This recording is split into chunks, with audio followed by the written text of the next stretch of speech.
3, 2. Hi, and welcome to this week's episode of Live with Lighthouse. We're great to be back this week, and we want to welcome you into the show where we guide technology and talent leaders to the solutions that they need to drive their business forward. My name is Joe Ray. I'm your host from Lighthouse Technology Services this week. Very excited for a great conversation this week.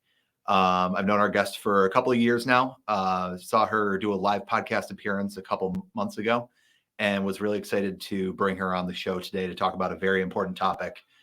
DEI is very forward conversation today, but really wanted to bring her on today to talk about DEI as a topic in terms of how we integrate it into company culture, and then how to operationalize it. How do we build an equitable, inclusive work environment? So very excited to welcome Kendra Brim to the show today from K Savannah Consulting.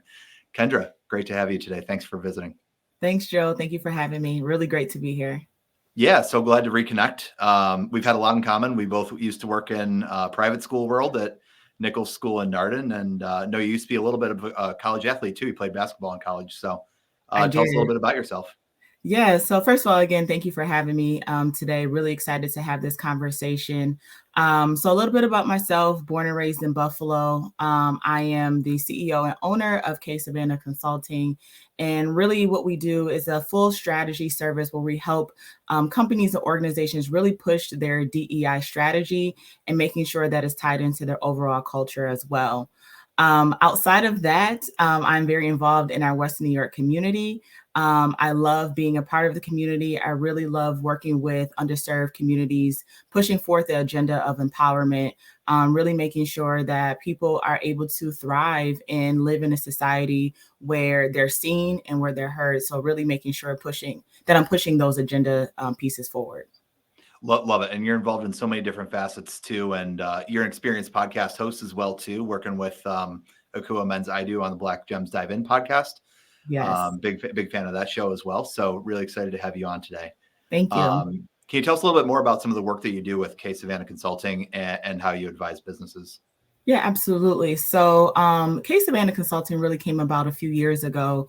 And like I said, I was always doing the work in the community, really helping organizations, sitting on boards, advising, strategizing. And actually, Akua came to me and she's like, hey, like you're already doing this. Why don't you just start a consulting company, which she also has as well. And so really came together and really just started to strategize, like, what does that truly look like for me? Understanding that I know that, it won't be probably a full scale consulting service, but really what I wanted to focus on is those smaller businesses, those Western New York homegrown businesses that don't necessarily have the resources to pull in and where I can just lend my voice. And so that's really where my niche is, helping those non-for-profits and smaller organizations as well. And so really about my company, I go in and I always say, I never want to just assume, right? So let me shadow your team for the day. Let me sit in some of those meetings just to hear some of the rhetoric that you're using. Let me go through some of the policies and practices, and then also to bringing in focus groups to really work with the people that are in these organizations day in and day out, working to really push forth that mission and values to see, what are they saying, where they're seeing, and really making sure that I'm going in and putting forth a full strategy or training to really help with their organization. Because I always say it's not a destination, it's a journey. And so how do we get at that together? It's a long journey. It's a long process for sure. And we'll dig into it a little bit later, but I love that you mentioned mission and values in there as well too, as things that really set the tone as well. When we're talking about something like DEI, I think it's always important to start from a common language as well. Mm-hmm. Maybe you could kind of set the tone for us a little bit there. Like when we talk about diversity, equity, inclusion, like what do those phrases mean to you and what do those look like? Yeah. So diversity, equity, inclusion. So diversity is really all of is who we are, right? And how do we show up at the table? So diversity is race, gender, ethnicity, background, our marital status, all those different things that I like to say are are unhidden and things that are hidden, right? So things that you can see above that iceberg. So you can see that right now I'm a woman, I'm a Black woman, right? And then what you can't see below that iceberg is that, hey, maybe my education status, I may have a bachelor's, I may have a master's, right? You don't know my marital status, I may have military status. All those different things are unhidden, but those are part of a diversity aspect and what people bring to the table. Equity is really bringing those pieces together to make sure those policies and practices really reflect the people that you serve, right? And so a lot of people may get equity and equality mixed up, but the best way that I describe equity is really making sure that people have different resources to achieve the same goal, right? So that's how I describe equity. And then inclusion is really making sure that all of that comes to the table as one and people's voice is heard, they're seen, and that they're valued. And that is also the part that sometimes is hard, right? Because we may have those policies in place and people are like, oh man, can we change it? You absolutely can, but make sure you have those voices at the table. When you're looking at diversity, equity, inclusion, they cannot stand alone on themselves. So that's where I come in as a consultant to say, yes, you have a diverse workforce, but is the equity there, is the inclusion there, right? And that's where the work actually begins. The diversity part is the easy part. But again, they can't stand alone. They have to work together. And that's what really creates a true, diverse, equitable, inclusive workforce. Exactly. Thank you so much. And then the product, when you put all those three together, is that in a work environment, is that you have an environment where people feel like they belong, where they feel welcome, and then really when they come in to do their best work. So Absolutely. so they all work together. And I'm really glad that you kind of spelled out the difference there between equity and equality too. There was one graphic I saw a couple of years ago that really spelled this out well for me, of two people, one who's significantly taller than the other, and Yep. both wanted to go pick an apple from a tree too. And the shorter person had a taller ladder so that they were on equal footing as the tall person, so that they both had an equal opportunity to pick apples, but we're starting from the same starting point. So Exactly. really glad to start from that point as well. When we're thinking about DEI in the workplace, it's really, an example that has to be set from the top, right? When you're going into one of these small businesses in Western New York, what role does leadership play in helping employees find their place and really shaping company culture around DEI? Yeah, absolutely. So leadership plays a huge role in shaping the culture, right? It starts from the top. Many times when I go into a company, it may start with looking at their diversity inclusion committee, right? Or it may be their HR head. And I said, great, but who is your CEO, right? Who is your leader? And they need to be at the table to be able to hear the same messaging that I'm providing back to these groups as well. So it's really important because this person is also the face of the company internally and externally. And, obviously being a leader, they're the ones who set forth that strategy as well. And so, you cannot push forth these initiatives without that support. But also too, not just the support of just your words, but your actions as well. How are you showing up to these meetings? Are you supporting these groups? Many times too, a lot of companies, they'll put together a DEI team and still expect them to complete those initiatives, but then also to expect them to get their work done, right? Yeah, And so I see what I'm starting to see now is that many companies are starting to pay their DEI teams because now they're seeing the worth as well. So that's an additional stipend onto their job. But the CEO really needs to be at the forefront of that culture and company.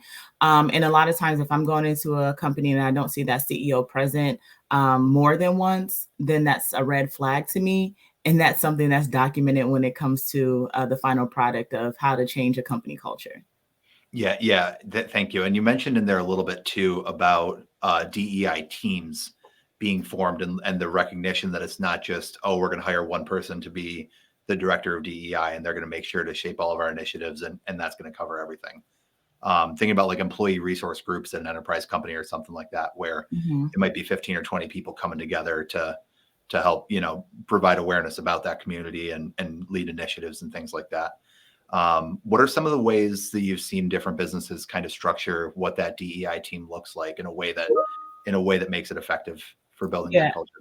absolutely. So, for me, what I see is that a lot of companies, they have these employee resource groups, and this is new for a lot of companies. They don't know how those are shaped. They don't know what they may look like. And they just say, get together and form some initiatives, right? But they really need to have a strategy. They need to have some teeth to them. And so some of my recommendations when it comes to forming those employee resource groups are to have almost a 4-pillar strategy, right? And so my recommendation is just to focus on community, to focus on culture, to focus on career, and to focus on collaboration internally and externally as well. So making sure that has some teeth to it. Also to make sure you're developing a charter, right? What is your mission? What is your purpose? What is the value that you're adding back to the company? But then also the value that you're adding back to yourself and your professional development and growth. So those are ways that you can start to form an employee resource group. Does not have to be fully robust at the beginning, but also to making sure that you have the buy-in and the support. And then also to making sure that you have the financial backing as well. Many times we put these groups together and they do not have the financial backing. They may have $500 for the year or $1,000 for the year. Oh, wow. And they're also too expected to truly bring forth change, right? And so how are you really supporting these employee resource groups? And this is just a checkbox, right? And I know we're probably talking about how do you attract talent and retain talent. That's a part of that employee life cycle strategy as well. And a lot of people look into that to say, do you have employee resource group? Yes. Do they have financial backing? Do they have support? That's the next question that's really asked. And that's really at like bigger companies. We're looking at DEI teams as well. And these smaller not-for-profits and organizations, specifically in our West New York community, take the same strategy, but you can scale it down as well. But make sure these groups are supported and not just by words, not just by, let me take a picture and put it on your website. But are they a part of your KPIs? Are they a part of your weekly conversations and dashboards? Really make sure they're a part of your measurable metrics. Yeah, that's great. And talking about the groups too, community, culture, career, collaboration. Did I get the 4 right? You did. Perfect. There we go. Awesome. That's a lot of change to drive. And yeah, really glad that you highlighted that part there about making sure that those groups have the resources and the means to affect that change and that it's tied to the KPIs, the dashboards, all the things that are already part of the business, because that's what we're talking about here, right? Yeah. We're talking about creating a culture that works for everyone, knowing that that's going to make a difference in the business long term and in the communities that we serve as well. Yeah, absolutely. Absolutely. And so, you want to talk about sustainability of a company. This is really where you do it, right? We look at how do we attract talent? How do we retain talent? And employee resource groups, diversity committees are a great way to start as well. Love it. And one way then that can translate out to an entire company is thinking about the mission, vision, values. We talked about that a little earlier. Lots of companies like to have these as something that they can hold up to, that their employees can point to and say, hey, this is how we do things. This is who we serve. This is what makes us unique and what makes us who we are. We're very forward with those at Lighthouse as well, too. I always talk about Be a Lighthouse as our hashtag on social media, too, but that's all about helping people and guiding them to the solutions they need and things like that. Just being a support system for people. We try to be very communicative with those from the perspective of we want people to know that, hey, if they're looking for help, if they're unsure, no matter what their background is, that they can come to us. Either we can help them or we can connect them to someone else who knows. So I always love kind of just how that's all structured, and shout out to our CEO, Randy Harris, for really taking the lead on all of that. And Randy's very involved with Tech Buffalo as well, local community organization as well. Sorry, I'm getting off on a long tangent here, but I wanted to talk about mission, vision, and values. I know it's a lot of stuff. It's very engaging work and really exciting to talk about. So we'll have Randy on the show in a couple more weeks, and we'll talk about that a little more. But getting back to company's mission, vision, values, how can DEI be made a part of that in the big picture that can help every employee? Right. So I'm going to go back to 2020, right? And the summer we saw a lot of social unrest, and what we started to see is companies started to put out a DEI mission, right? And to say, this is what we stand for and this is what we do. Now you're starting to see companies kind of not necessarily backtrack out of it, but say, how can we embed this into our overall mission, right? Because DEI should not be something that's separate. It should be embedded. It should be the foundation of what you do. For me, I love equity work. It's the hard work. It's the work that you roll up your sleeves, you get things, you get your hands dirty. And that's when you start to really ask the real questions about a company's strategy and mission and values. And so what I challenge everyone is to look at your mission and values, and you should be doing that anyways, whether it's on a yearly basis or every 2 years or so, and really say, like, is this what we stand for? And when you're asking those questions, DEI really should be at the forefront. Equity specifically should really be at the forefront. And your values is obviously, how do you live that out? How do you live that mission out? But that's something, when I work with companies, that's the first thing I look for, is your mission and values, because that's the first thing you see on someone's website, right? Mm-hmm. That's what may attract you to that company. And then you really start to dig in to say, like, how is that being truly executed? How is it being operationalized within your business as well? But that's really the first thing that someone sees when you're kind of opening up the door to a company. So if equity work, if diversity inclusion is really at the forefront, that should be embedded into your mission and values, and not something that stands out as separate. Mm-hmm. Thank you. And in that equity work too, I want to dig in there a little bit, because thinking about the way the businesses do things and who that serves, we think about like workplace norms. Every place has a kind of way of, oh, this is how we've always done things.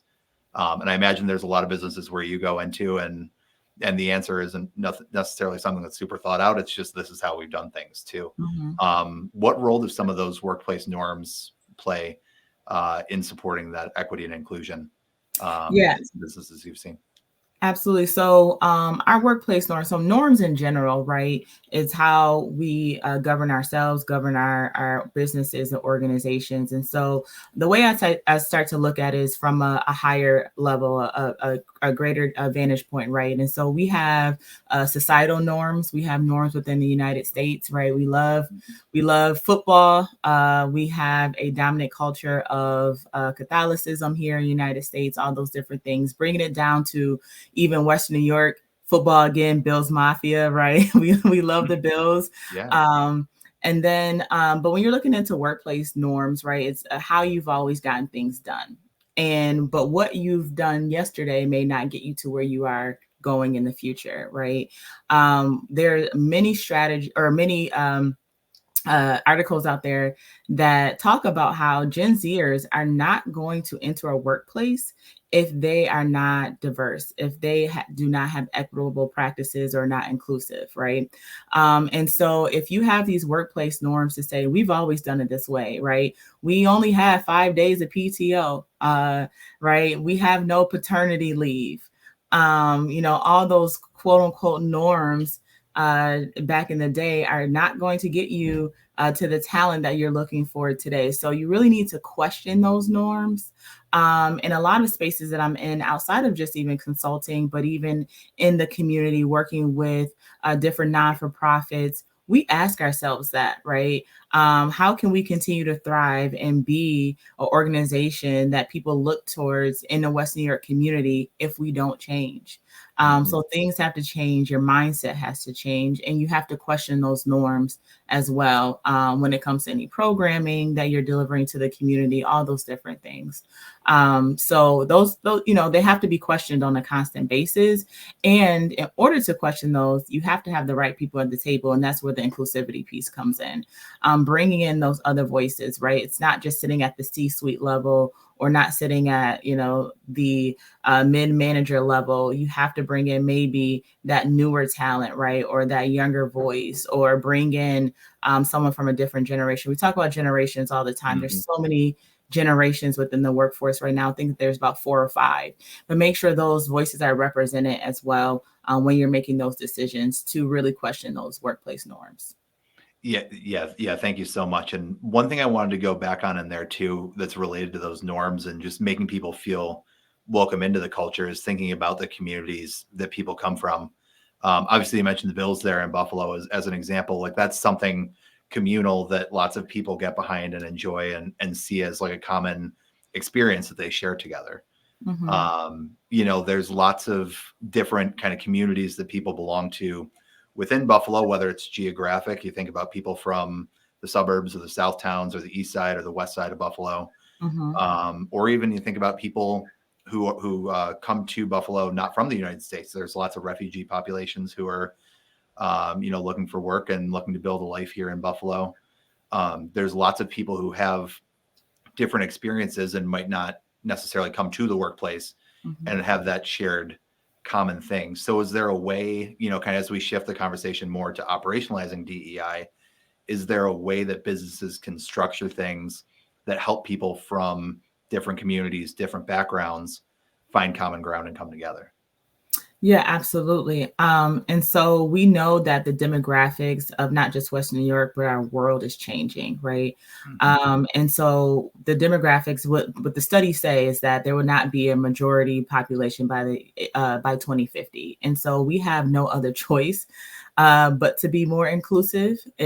I mean, the data says that, right? So Mhm. you literally have no other choice to be inclusive and to bring other people into the fold, and being intentional about it as well. So many times what we see is in organizations, when it comes to their website or any collateral a company they may put out, you may see pictures of diverse faces. They may say, this is what we do. We go to these communities, things like that. But really, like, how do you continue to operationalize it, move past DEI, right? Go into the next phase. And the next phase is really like, what is your corporate social responsibility? That is a really great way for companies to really say, this is what we do. This is how we get out into the community. And what happens is people may say, I want to be a part of that, right? I want to be a part of that organization. I want to be a part of what they got going on, because Mhm. guess what? They are out in the community. They're doing their thing. They are helping us when it comes to any economic justice, when it comes to social justice, civil rights, all those different things, whatever your company, whatever your mission is, right? Tie it back to your mission of your company. And that's how you can become authentic about it, right? So many people may say, I'm wrapping my head around, how do I continue to recruit a diverse workforce? Well, get out on the community and not just have a tabling event, but how does this fit into your CSR strategy as well, right? And so that's the next step that I'm seeing companies starting to move into. And again, that's another piece of the strategy that you have to start to talk about. But that's how you can become more authentic, bring people on board, and let your story speak for itself, right? You don't always have to continue to push your website or your collateral or getting in front of a group of people. That is a great way to do it as well. And that corporate social responsibility you mentioned, that's only going to get more important in the coming years, like you said. Thinking back to earlier in the conversation, talking about Gen Z and the importance that they place on Mhm. seeking out employers that have diverse populations that value DEI. The oldest people in Gen Z right now are 27, and we're not too far away from the age where Yeah. those people are going to start seriously stepping into management roles and hiring roles, and be not being the entry level people, but being the people who are shaping the company culture and things like that too. So that's going to be a changing conversation coming up soon, I'm sure, as well as Yeah. hey, how are you adjusting for these next generations? Yeah, and you have to adjust and adjust now, right? Some companies, what I'm starting to see is that they're embedding volunteer days into their work schedule as Oh, well. nice. And That's a so, great yeah, benefit. yeah, there's a couple companies here locally that's doing that. Actually big companies, and so they have maybe 2 volunteer days. And then I think they get actually more days if they volunteer with the companies that partner with their organization already. And so that Awesome. is a way to also get the word out as well. We know that we love volunteerism. I'm a millennial, and they always say that something that shaped the millennial group is 9/11, and that demonstrated patriotism, that demonstrated giving back, and that's something that's a value to us. And that's another thing, right? And to see through these generations, what do we value? Mhm. And what has shaped us, and how can we continue to shape the workforce based off of our values. And that's always going to change, and that goes again to the importance of making sure that when you're talking about something like DEI that's so core to the company, that everybody's involved, people from different generations too, not even just people from different backgrounds and things like that. I know we talked a little bit earlier about from the talent attraction and retention perspective, is definitely something that, like you said too, with Gen Z and more people looking for organizations that have this purpose, this social responsibility. What are some things? Have you talked to anybody that's kind of on the job seeker perspective and what they're looking for from from companies who are hiring in terms of just DEI commitments and things like that? Yeah. So we saw that a few years ago, many people were resigning from jobs, right? Because they felt that their company was just all talk. They say we practice DEI, we're inclusive, but it did not come out in the culture of a company. And so people who are looking for jobs, they are asking those questions, not just about, what are your DEI practices, but they're asking about benefits, right? That's also an inclusive practice as well. What did your overall benefits look like? What does your flexible work time look like? The structure, the dynamics of families are changing constantly. So that is one thing that I'm seeing that many people are looking for, is that flexibility as well. They're also looking for how inclusive is your teams, right? Not just diverse, because again, like I said, diversity is the easy part, but how inclusive are your teams? And so just as much as the person is interviewing you're interviewing that person's also interviewing the company as well. And you always hear that, right? You've heard that throughout the years. Make sure that you're asking the right questions, but now they're digging deeper. And it doesn't matter necessarily about the money that's on the table, but they're looking for that work-life balance. They're looking for, can they see themselves as being a part of this company in the long run? And those companies owe it to themselves to also look at themselves to say, hey, what does my attrition look like? What does that turnover? And look at the exit interview data, because that also will tell a story as to why people are leaving. And then going back to those workplace norms and all those different things, like, should that change? But people who are job seekers, they're asking the difficult questions, but they want to be a part of something that's greater than them. But they also want to make sure that they see themselves at the company for the long run as well. Absolutely. And I'm really glad that you brought that up, because obviously we talk about the great resignation, the great everything. There seems like there's a new term every month too. Now it's the great reshuffle, I think it is. the reshuffle, yeah. And I think there was so much that got lost in that conversation, just because it was a really opportune time for people to be job hopping, increasing their pay, increasing benefits. But it was also in part a rejection from certain communities, and especially millennial and Gen Z employees saying, hey, we want to go work for companies that are committed to DEI, that have a social responsibility, that have the benefits that I need, that are going to give me that flexibility, that they're leaving and seeking those types of things. And maybe that was a little bit more of that great reshuffle too, is people saying, hey, my priorities are changing. What fulfills me and my work is changing. I need to go find something else.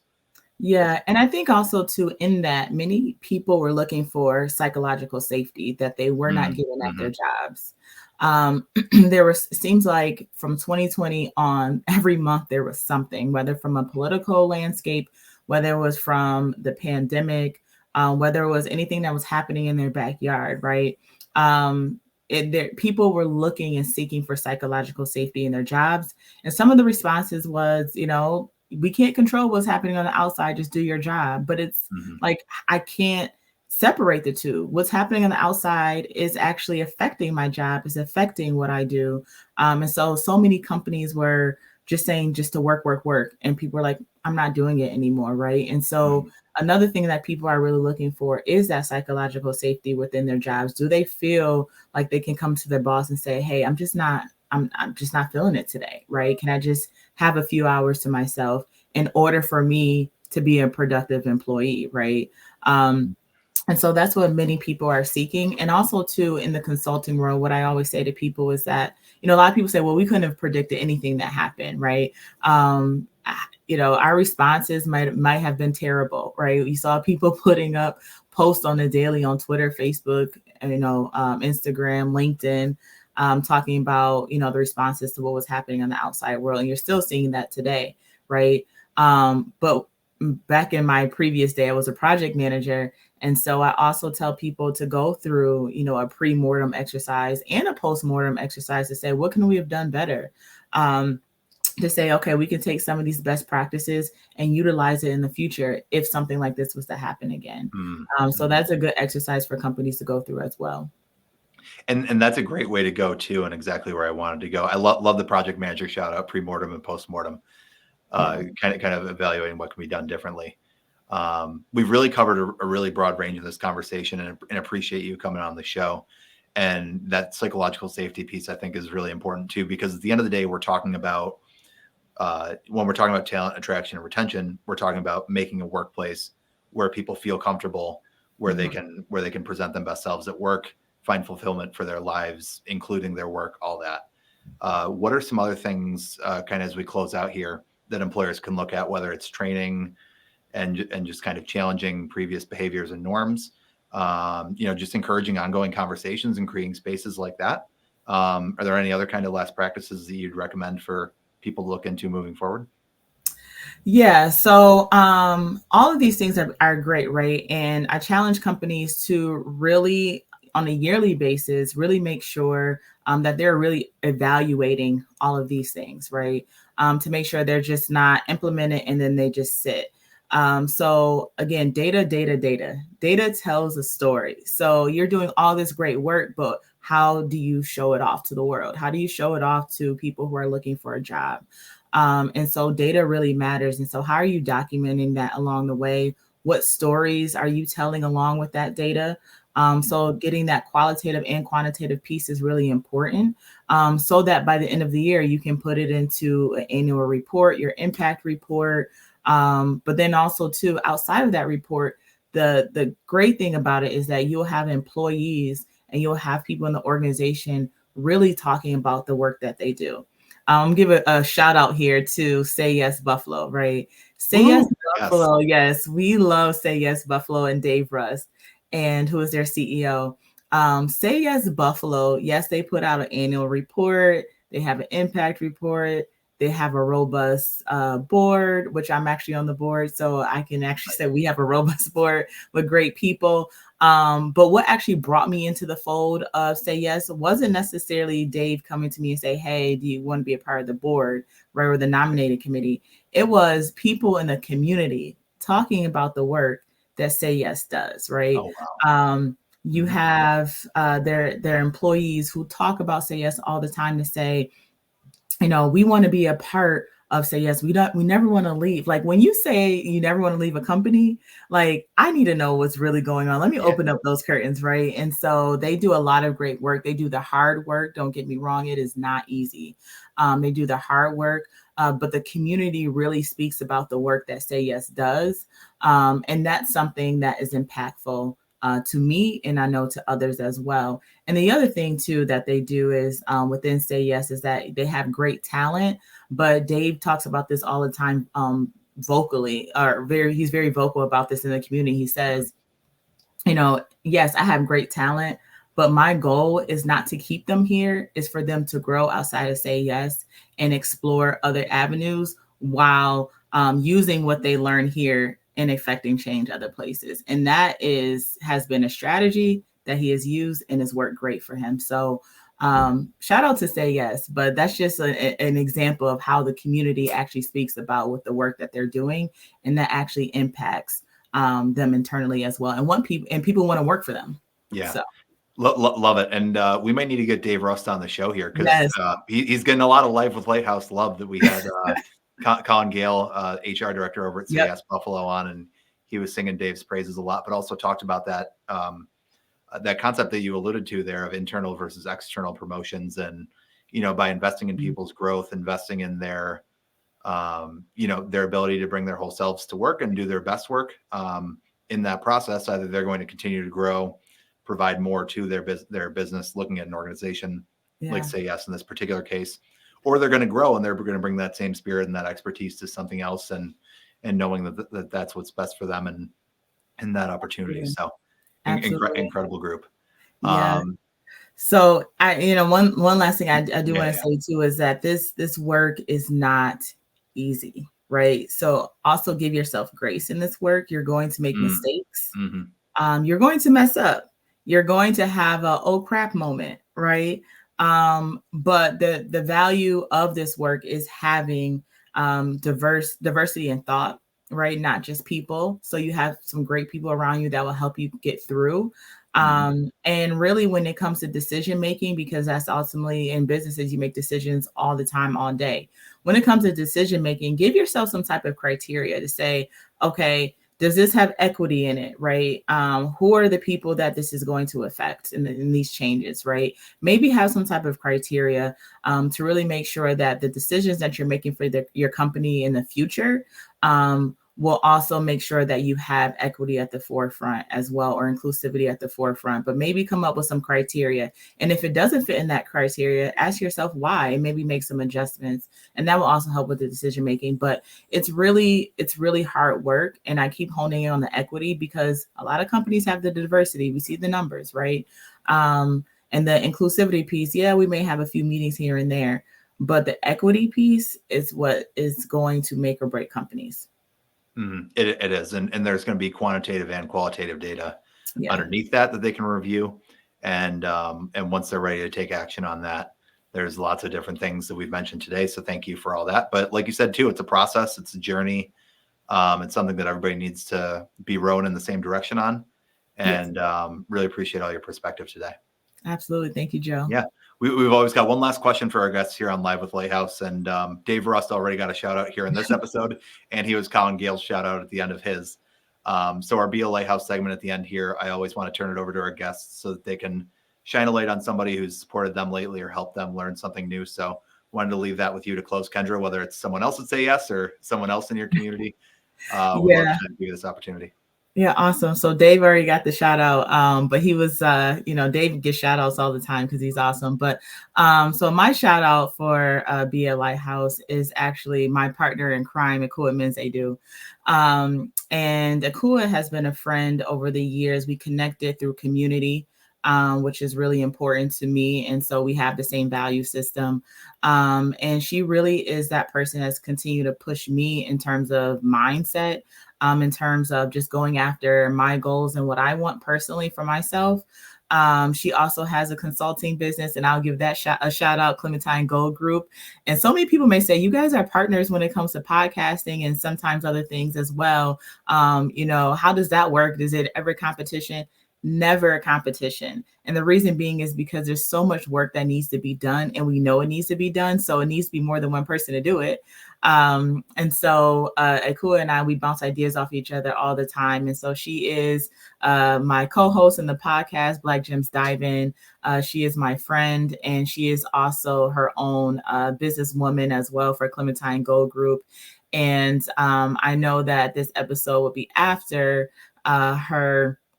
her launch of her business, but she is officially launching her business. She is full-time, but she's having a party this week for her business as well. And so really happy to celebrate alongside with her.